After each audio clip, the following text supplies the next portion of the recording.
Good morning, everyone. This is Dr. B. It is Motivational Monday, and I am here today to share with you one of the chapters of John C. Maxwell's 15 Invaluable Laws of Growth. As future leaders out there, we have to take time to pour back into ourselves, learning tools that we can apply on a daily basis.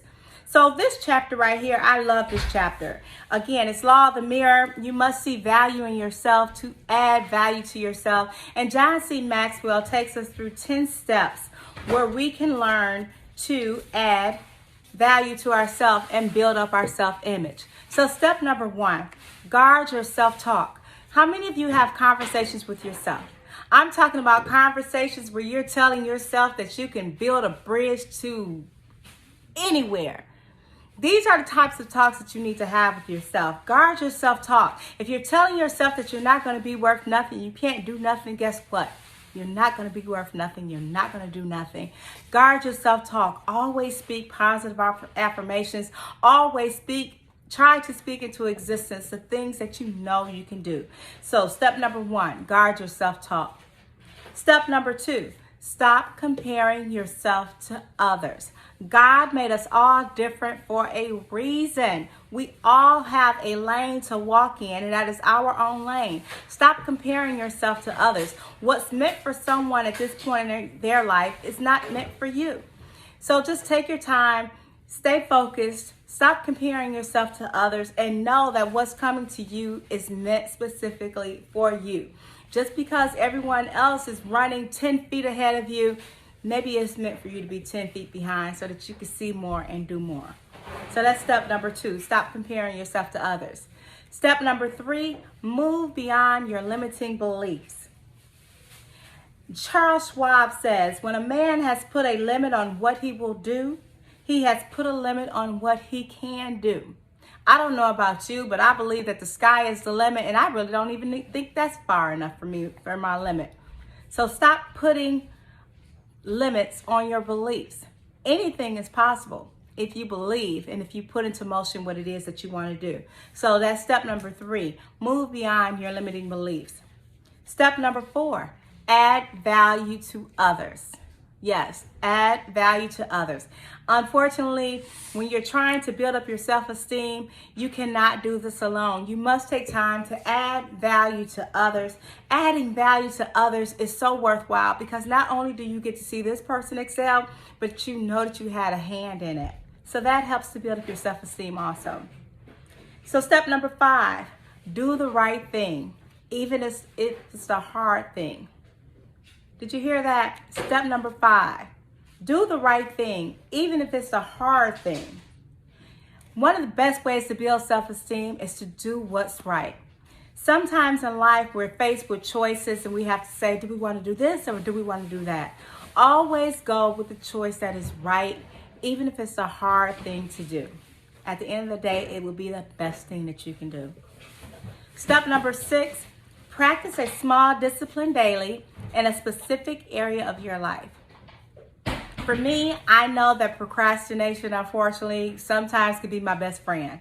So I try my best to work out a schedule daily where I can make sure that I am putting things in place that I need to do so that procrastination does not become my best friend. So that procrastination is something that's way out there in the distance. So step number 6, practice a small discipline daily in a specific area of your life that you can improve upon. Step number 7, celebrate small victories.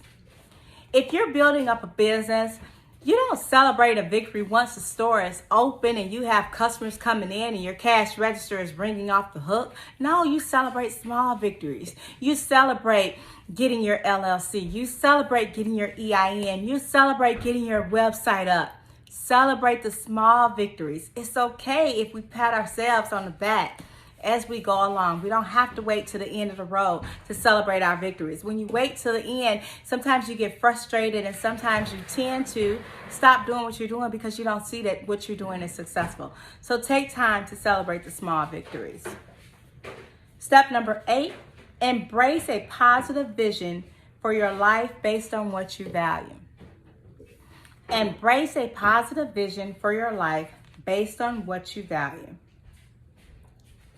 If you have a positive vision for your life and you take action to fulfill that vision, then you will be more readily recognized that your life matters. I know for myself, I know that my personal mission is to positively impact at least one person every day through words, thoughts, or actions. I make sure that I do every day, I make sure that I make that happen. So embrace a positive vision for your life based on what you value. Number 9, practice the one-word strategy. How many of you out there have that power word? That word that makes you tick, that word that gives you drive, that word that gives you passion. What is that word? I know for me, that word is perseverance. I feel that as long as I persevere and I keep pushing like the little engine that could, I can make things happen. So find that one word that drives you, that motivates you to make you do better. And then step number 10, take responsibility for your life. Again, take responsibility for your life. Nobody can want more for you than you want for yourself. You have to take responsibility for your life. You have to stop making excuses. You have to find a way to make things work so that you can be the best that you can be.